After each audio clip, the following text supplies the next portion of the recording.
একটা লোক যে কিনা নিজের পাওয়ারের মাধ্যমে যে কোনো লকারে হাত রেখে ফিল করে সেটিকে কয়েক সেকেন্ডের মধ্যেই খুলে ফেলতে পারে। আমাদের একটা লোককে দেখানো হয় যার নাম হচ্ছে সিবাস্টান, যে কিনা তার ল্যাপটপ খুলে একটা ভিডিও রেকর্ড করতে শুরু করে দেয় এবং সে বলতে শুরু করে যে আজকে আমি আপনাদের একটা সত্য কাহিনী বলতে চলেছি। একটা সময় একটা লোক ছিল যে কিনা লকার বানানোর কাজ করত, কিন্তু এরপরে তার পুরো পরিবার কোনো কারণে মারা যায়। আর এরপরে সে এমন 4টা লকার বানিয়েছিল যেগুলা দুনিয়ার সবথেকে মুশকিল লকার ছিল, কেননা ওই লকারগুলোকে আজ পর্যন্ত কেউই খুলতে পারেনি। আর ওই লোকটা নিজের ফ্যামিলিকে হারিয়ে অনেক দুঃখী ছিল, সেজন্য সে নিজে একটা লকারের মধ্যে ঢুকে পড়ে আর লকারটি বন্ধ করে দেয়। এরপর অনেক লোক ওই লকারটি খোলার চেষ্টা করেছিল, কিন্তু কেউই সফল হয়নি। পরে ওই লোকটা লকারের ভেতরেই মারা যায়। এরপরে ওই লকারটিকে ওই লোকটার কবর মনে করে পানির ভেতরে ফেলে দেওয়া হয়েছিল। কিন্তু এখনও আরও 3টা লকার রয়েছে, কিন্তু এই 3টা লকার কোথায় রয়েছে আর কার কাছে রয়েছে এটা কেউই জানে না। এই কথাগুলো বলে সে তার ভিডিওটা অফ করে দেয় আর ওই ভিডিওটা ইউটিউবে আপলোড করে দেয়। এরপরে সে তার পাশে থাকা একটা লকারকে চোখ বন্ধ করে কয়েক সেকেন্ডের মধ্যে খুলে ফেলে।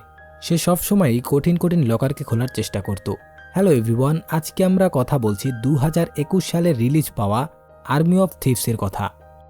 এরপরে সিবাস্টান একটা ব্যাংকে যায় যেখানে সে কাজ করত। তখনই তার সামনে একটা মহিলা চিৎকার করে বলে যে আমি এখানে প্রতিদিনই আসি, তারপরেও আমার কাজ করা হয় না, কিন্তু আজকে আমি আমার কাজ করেই এখান থেকে যাব। ওই সময় শহরে একটা জম্বি ভাইরাস ছড়িয়ে পড়েছিল আর ওই ভাইরাসে অনেক লোক ইনফেক্টেডও হয়েছিল। নিউজে যে জম্বিগুলোকে দেখানো হচ্ছিল ওর মধ্যে একটা জম্বি ওই মহিলার মতোই দেখতে ছিল। সেজন্য সিবাস্টান ভয় পেয়ে তাকে চেক দিয়ে দেয়। কাজ হওয়ার পরে ওই মহিলাটি ওখান থেকে চলে যায়। তখন আমরা দেখতে পাই যে সিবাস্টানের উপরে কেউ একজন নজর রাখছে। ওই মুহূর্তে তার ইউটিউব চ্যানেলে একটা কমেন্ট আসে যে তুমি যদি তোমার ট্যালেন্টকে দেখাতে চাও তাহলে নিচে দেওয়া অ্যাড্রেসে চলে আসো, আর ওখানে যাওয়ার পর এই পাসওয়ার্ডটি বলে দিও, তাহলে তোমাকে ভেতরে ঢুকতে দেবে। এরপরে সিবাস্টান ওই অ্যাড্রেসের উদ্দেশ্যে বেরিয়ে যায়। ওখানে যাওয়ার পর সে গার্ডকে ওই পাসওয়ার্ডটি বলে এবং সে তাকে ভেতরে নিয়ে যায়। ভেতরে একটা কম্পিটিশন চলছিল যেখানে যে সবার আগে লকার খুলে ফেলবে তাকেই বিজয়ী ঘোষণা করা হবে। একটু পরেই ফার্স্ট রাউন্ড শুরু হয়ে যায়। সবাই যার যার মতো লকার খুলতে ব্যস্ত হয়ে পড়েছিল, যেখানে সিবাস্টান চতুর্থ হয়েছিল। এরপরে দ্বিতীয় রাউন্ডে 4 জন ছিল, যার মধ্যে মাত্র 2 জনই ফাইনাল রাউন্ডে যেতে পারবে। এবার সিবাস্টান দ্বিতীয় স্থানে আসে। এখানে লোকেরা তাদের ওপর বেটও লাগাচ্ছিল। এরপর কিছুক্ষণ পরে ফাইনাল রাউন্ড শুরু হয়ে যায়, যেখানে অনেক কঠিন একটা লকার রাখা হয়েছিল, যেটাকে মাত্র 3 মিনিটের মধ্যে খুলতে হবে। অন্যদিকে ওই লোকটা টাইম স্টার্ট হওয়ার পরেই লকার খুলতে লেগে পড়ে, আর এদিকে সিবাস্টান ওই লোকটাকে কথা বলে বিরক্ত করছিল, আর ওই লোকটা তাকে চুপ করতে বলে। এরপরে যখন টাইম মাত্র 30 সেকেন্ড বাকি ছিল তখন সিবাস্টান লকার খুলতে শুরু করে দেয়। প্রথমে তো সে লকারের গায়ে হাত রেখে ফিল করে, এরপরে সে খুব সহজেই ওই লকারটিকে খুলে ফেলে। লকার খোলার পর ওখানকার সকলে অনেক অবাক হয়ে গিয়েছিল, কিন্তু তার প্রতিদ্বন্দ্বী এটা দেখে খুব রেগে যায় আর সে তাকে মারার জন্য এগিয়ে আসে, কিন্তু গার্ড তাকে থামিয়ে দেয়। এরপরে ভিড়ের মধ্যে সিবাস্টান একটা মেয়েকে দেখতে পায়, যাকে দেখে তার অনেক ভালো লাগে। আসলে ওই মেয়েটা ছিল একটা চোর, আর ব্যাংকে যে তার উপর নজর রাখছিল এটা এই মেয়েই ছিল। এরপর সিবাস্টান বাসায় চলে আসে আর ওই ট্রফিটাকে তার মা বাবার ছবির পেছনে রেখে দেয়।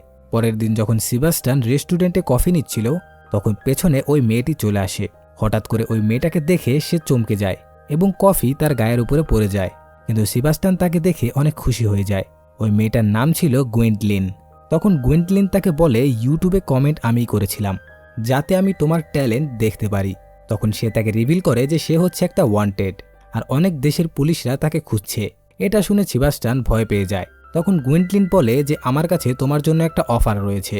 আমরা আসলে একটা ইন্টারন্যাশনাল চুরি করতে যাচ্ছি, আর যেখানে আমরা ওই বুড়ো লোকটার 3টা লকার খুলব।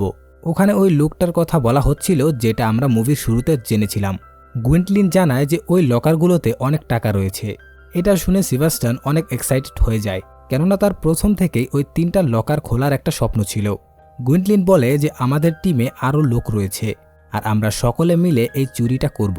সে তাকে ওখানে তার কার্ড দিয়ে ওখান থেকে চলে যায়। সিবাস্টান তার বাসায় এসে অনেক ভাবে এবং শেষ পর্যন্ত সে গুয়েন্টলিনের সাথে যোগ দেওয়ার জন্য প্রস্তুত হয়ে যায়। পরের দিন সে গুয়েন্টলিনের বাসায় চলে যায় তার সাথে দেখা করার জন্য। গুয়েন্টলিন তাকে বাকি সব মেম্বারদের সাথে পরিচয় করিয়ে দেয়, যেখানে করিনা নামের একটা মেয়ে ছিল যে কিনা অনেক ভালো হ্যাকার। এরপরে একটা লোক যে কিনা অনেক ভালো ড্রাইভ করতে পারে, তৃতীয় জন অনেক স্ট্রং ছিল, কারণ সে একজন বডি বিল্ডার ছিল। এরপর সেবাস্টিয়ান বলে যে আমরা 5 জন মিলেই কি চুরি করব আর পরে আমরা কোনো এক জায়গায় লুকিয়ে পড়ব? তখন গুইন্ডলিন বলে যে হ্যাঁ, এরকমই প্ল্যান। সেবাস্টিয়ান বলে যে এরকম করলে তো আমরা খুব সহজেই ধরা পড়ে যাব। তখন গুইন্ডলিন বলে যে আমরা 5 জনের একটা টিম, অত সহজে পুলিশ আমাদের ওপর সন্দেহ করবে না। তখন করিনা ওই 3টা লকারের বিষয়ে তাদের বলতে থাকে যে প্রথম লকারটা রয়েছে প্যারিসে, যেটা খোলা তাদের জন্য অতটা মুশকিল হবে না, কারণ ওইখানে অতটা সিকিউরিটি নেই। আর দ্বিতীয় লকারটি প্রাগে রয়েছে, যেটা খোলা কিছুটা মুশকিল হবে। আর তৃতীয় লকারটি রয়েছে সুইজারল্যান্ডে, যেটা খোলা সব থেকে বেশি মুশকিল হবে, যার ভেতরে কমসে কম $100 মিলিয়ন রয়েছে। করিনা সর্বশেষে ওই লোকটার ব্যাপারেও বলে যার কিনা ওই 3টা লকার ছিল। এরপরে তারা রেডি হয় প্যারিসের উদ্দেশ্যে বেরোনোর জন্য। ব্যাংকের সামনে যাওয়ার পর তারা সেবাস্টিয়ানকে প্ল্যান বলে এবং সেবাস্টিয়ান প্ল্যান মাফিক ব্যাংকের ভেতরে চলে যায়, কিন্তু সে কিছুটা নার্ভাস ছিল। এরপরে সে টয়লেটের মধ্যে চলে যায়। অন্যদিকে গুইন্ডলিন সিকিউরিটি গার্ডকে তার জিনিসপত্র ধরার বাহানায় তার কাছ থেকে চাবি চুরি করে নিয়ে নেয়। ভেতরে আসার পর সে একজনকে বলে যে তার লকারের কাছে নিয়ে যেতে, ওই লকার যেটা সে ভুল নামে রেজিস্টার করিয়েছিল। এরপর ওই মহিলা তাকে তার লকারের কাছে ছেড়ে দেয়। এরপর করিনা ভেতরে আসে আর সে কাউন্টারে বলে যে আমার ক্রেডিট কার্ড হারিয়ে গিয়েছে। ওইদিকে গুইন্ডলিন সেবাস্টিয়ানকে ওয়াশরুম থেকে বের করে লিফট দিয়ে ওই লকারের কাছে নিয়ে আসে, আর এটা দেখে সেবাস্টিয়ান অনেক খুশি হয়ে যায়। এরপরে সেবাস্টিয়ান গুইন্ডলিনকে ওই লকারের ব্যাপারে বলতে থাকে, কিন্তু গুইন্ডলিন বলে যে তুমি প্লিজ আগে লকারটি খোলো। এরপরে সে একটা মিউজিক লাগিয়ে ওই লকারটিকে খুলতে শুরু করে দেয়। ওই লকারে মোট 3টা লক ছিল। সে খুব সহজেই লকারটির একটা লক খুলে ফেলে। পরে সে ফিল করে আরও 2টা লক খুলে ফেলে খুব সহজে। এরপরে দরজা খোলার পর দেখে ওই লকারের ভেতরে অনেক অনেক টাকা রয়েছে। এটা দেখে সেবাস্টিয়ান অনেক খুশি হয়ে যায় এবং গুইন্ডলিনকে বলে যে দেখো কত টাকা। এরপর তারা ব্যাগের মধ্যে সকল টাকা ভরতে শুরু করে দেয়। গুইন্ডলিন তাকে বলে যে এটা তো মাত্র শুরু, এর পরের লকারে তো আরও অনেক বেশি টাকা রয়েছে। এরপরে ব্যাংকের ভেতরে ওই বডিগার্ডটিও চলে আসে আর সকলকে ডিস্ট্র্যাক্ট করে তাদের দুজনকে বাইরে পাঠিয়ে দেয়। আর তারা খুব সহজেই টাকাগুলোকে নিয়ে ভ্যানের ভেতরে চলে যায়। কিন্তু তাদের এই চুরির খবর একটা অফিসার জেনে গিয়েছিল, কেননা সিসিটিভি ক্যামেরায় বডিগার্ড এবং গুইন্ডলিনের ক্যাপচার রয়ে গিয়েছিল। তখন ওই অফিসার বলে যে তারা 5 বছর আগেও এরকম একটা চুরি করেছিল, আর আমি তাদের প্রায় ধরেই ফেলেছিলাম, কিন্তু একটুর জন্য ধরতে পারিনি। আর এদের কাছে এখন আরও একটা নতুন মেম্বার রয়েছে, আর আমার মনে হচ্ছে যে এরপর তারা প্রাগে যাবে, কারণ দ্বিতীয় লকারটি ওখানেই রয়েছে। কিন্তু এইবার আমি ওদের একদমই ছাড়ছি না। এদিকে প্রথম লকার খোলার খুশিতে তারা সেলিব্রেট করছিল। এরপরে সেবাস্টিয়ান গুইন্ডলিনের রুমে যায়। তখন গুইন্ডলিন সেবাস্টিয়ানকে তার ব্যাপারে বলতে থাকে যে আমার মা বাবা অনেক ধনী ছিল, কিন্তু তাদের গুরুত্ব আমার উপর একদমই ছিল না। আর তখন আমি এদের সাথে যোগ দেই, আর এরপরেই আমি চোর হয়ে যাই। এখন এদের দুজনকে কথা বলতে দেখে ওই বডিগার্ডের একটু জেলাস হচ্ছিল, কারণ সে গুইন্ডলিনকে পছন্দ করত। এর পরের দিন তারা প্রাগের উদ্দেশ্যে বেরিয়ে পড়ে, আর তারা সবাই ওই ব্যাংকের সামনে চলে আসে। এখানে করিনা বলে যে এই ব্যাংক অনেক অ্যাডভান্স আর এর ভেতরে সিকিউরিটি অনেক বেশি, এজন্য আমাদের একটু সাবধানে থাকতে হবে। এটা শুনে সেবাস্টিয়ান একটু ভয় পেয়ে যায়। ওইদিকে ওই সিনিয়র অফিসার তার সকল সাথীদের সাথে ব্যাংকের ভেতরে গার্ড দিচ্ছিল, যাতে করে তারা আসার সঙ্গে সঙ্গে তারা তাদের ধরে ফেলতে পারে। এদিকে গুইন্ডলিন সেবাস্টিয়ানকে একটু সাহস দেয়। এরপর সেবাস্টিয়ান ব্যাংকের ভেতরে চলে যায়, আর করিনার দেওয়া কার্ড ব্যবহার করে সে ব্যাংকের ভেতরে প্রবেশ করে। এদিকে করিনাও তাকে হেল্প করছিল। একটু সামনে যেতে তার সামনে 2টা দরজা আসে। করিনা তাকে বাম দিকের দরজাতে যেতে বলে। এরপরে সে লিফটের ভেতরে চড়ে বসে, কিন্তু এইদিকে ক্যামেরায় সিকিউরিটি গার্ড তাকে দেখে ফেলে এবং তাকে সন্দেহ করতে থাকে। পরে সেবাস্টিয়ানের সামনে একটা দরজা আসে, যেটা কিনা লক করা ছিল। করিনা তাকে বলে যে আঙ্গুল দিয়ে লক খোলার অভিনয় করতে, যাতে করে কেউ তাকে সন্দেহ না করতে পারে। পরে করিনা ওই দরজাকে হ্যাক করে খুলে ফেলে। দরজার ওপারে সেবাস্টিয়ান গুইন্ডলিনকে দেখে, কিন্তু তখনই তাদের সামনে গার্ড চলে আসে। কিন্তু গুইন্ডলিন তার ফাইটিং স্কিল ব্যবহার করে সকল গার্ডদের মেরে দেয়।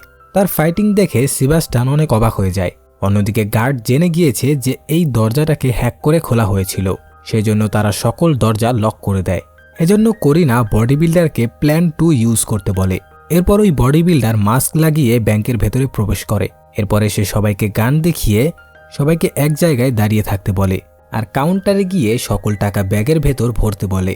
এটা সে এই জন্য করেছিল যাতে করে সবাই ডিস্ট্র্যাক্ট হয়। অন্যদিকে ওই অফিসারের কোথাও কোনো গন্ডগোল মনে হচ্ছিল না, এজন্য সে ব্যাংকে আসে চেক করার জন্য। আর ওখানে আসার পর সে জানতে পারে যে ওই লকারটিকে তো 3 মাস আগেই অন্য একটা জায়গায় শিফট করে দেওয়া হয়েছিল। এদিকে আমাদের দেখানো হয় যে সেবাস্টিয়ান ওই দ্বিতীয় লকারটিকে খুলছিল, কিন্তু ওইটা খোলা এত মুশকিল ছিল যে সে ওটা খুলতে গিয়ে গড়বড় করে ফেলে, যার ফলে বাকি লকগুলোও ভেতরে চলে যায়। এখন তার কাছে আর একটা সুযোগ ছিল, যদি সে এটা খুলতে না পারে তাহলে এই লকারটি আর কোনোদিনও খোলা সম্ভব হবে না। পরে সে আরও একবার ট্রাই করে, আর লাকিলি সে সফল হয় ওই লকারটি খুলতে। তখন গুয়েন্টলিন বডি বিল্ডারকে বলে যে কাজ হয়ে গিয়েছে, এখন তুমি ওখান থেকে বেরিয়ে যাও। আর সে বেরোনোর চক্করে তার শোল্ডারে একটা গুলি খায়। তারপরও সে জানালা দিয়ে জাম্প করে, এরপর সে ভ্যানের ভেতরে চলে যায়। বডি বিল্ডার বেরোনোর পরে ওখানকার সকল লোকজনও দৌড়ানো শুরু করে দেয়। এই সুযোগকে কাজে লাগিয়ে গুয়েন্টলিন এবং সেবাস্টিয়ান তারা দুজনও বাইরে বেরিয়ে আসে। এরপর তারা ভ্যানের ভেতর ঢোকার জন্য দৌড় লাগায়। গুয়েন্টলিন ভ্যানের ভেতর ওঠার পর সেবাস্টিয়ান যখন উঠতে যাবে তখন বডি বিল্ডার ভাবে যে ও যদি আমাদের সাথে থাকে তাহলে সে গুয়েন্টলিনকে হারাবে, সেজন্য সে তাকে ধাক্কা দিয়ে ফেলে দেয়। এটা দেখে সবাই অনেক অবাক হয়ে যায়। এখন পুলিশ তাদের পিছু করছিল, সেজন্য ভ্যান সেখান থেকে চলে যায়। বেচারা সেবাস্টিয়ানের পেছনে এখন পুলিশ লেগে পড়েছে, সেজন্য সে একটা সাইকেলের মাধ্যমে ওখান থেকে বেরোনোর চেষ্টা করে। অন্যদিকে ওই সিনিয়র অফিসার দ্বিতীয় ব্যাংকে পৌঁছে যায়, কিন্তু সেখানে গিয়ে সে জানতে পারে যে এই লকারটিও চুরি হয়ে গিয়েছে, আর সিসিটিভিতেও কোনো প্রমাণ নেই। এটা শুনে অফিসার অনেক রেগে যায়। এদিকে সেবাস্টিয়ান পুলিশকে চকমা দিয়ে একটা ট্রেনে উঠে পড়েছে। ওইদিকে গুয়েন্টলিন বডি বিল্ডারকে বলে যে সে এটা কিসের জন্য করেছে। তখন ওই বডি বিল্ডার বলে যে এটা যদি সে না করত তাহলে আমরা সবাই ফেঁসে যেতাম, আর এরপরেও এখন আমাদের সেবাস্টিয়ানের আর কোনো দরকার নেই, কেননা এখন আমাদের কাছে এত পয়সা রয়েছে যে আমাদের তৃতীয় লকারটি চুরি করার আর কোনো দরকার পড়বে না। তখন গুয়েন্টলিন বলে যে মিশনটা আমি টাকার জন্য করছি না। এরপরে সে রেগে ভ্যান থেকে নেমে যায়, আর তার পিছন পিছন করিনাও নেমে যায়। তখন ওই বডি বিল্ডার বলে যে যাও যাও, এখন আমার তোমাদের আর কোনো দরকার নেই। ওইদিকে সেবাস্টিয়ান তার বাড়িতে চলে এসেছে। সেখানে গুয়েন্টলিন এবং করিনা তার আগের থেকেই ছিল। তাদের দুজনকে দেখে সেবাস্টিয়ান অনেক রেগে যায় এবং বলে যে তোমরা এখানে কি করছো, যাও এখান থেকে। তখন গুয়েন্টলিন বলে যে ওই বডি বিল্ডার এগুলো টাকার জন্য করেছিল, কিন্তু আমি এটা টাকার জন্য করছি না, আমি এটা করছি এজন্য যাতে হিস্টোরিতে আমার নাম আসে, আর আমরা তোমার ব্যতীত তৃতীয় লকারটি খুলতে পারবো না। এখন সেবাস্টিয়ানও রাজি হয়ে যায় এবং বলে যে এখন তো আমাকে ওই তৃতীয় লকারটি খুলে নিজের এক্সাইটমেন্টকে শেষ করতেই হবে। এটা শুনে গুয়েন্টলিন এবং করিনা হাসতে থাকে। ওইদিকে ওই সিনিয়র অফিসার সেবাস্টিয়ানের ইউটিউব চ্যানেল দেখে ফেলে এবং সে বুঝে যায় যে সেবাস্টিয়ানকে হায়ার করা হয়েছে এবং কাজ হওয়ার পরে তাকে ভ্যান থেকে ফেলে দিয়েছে।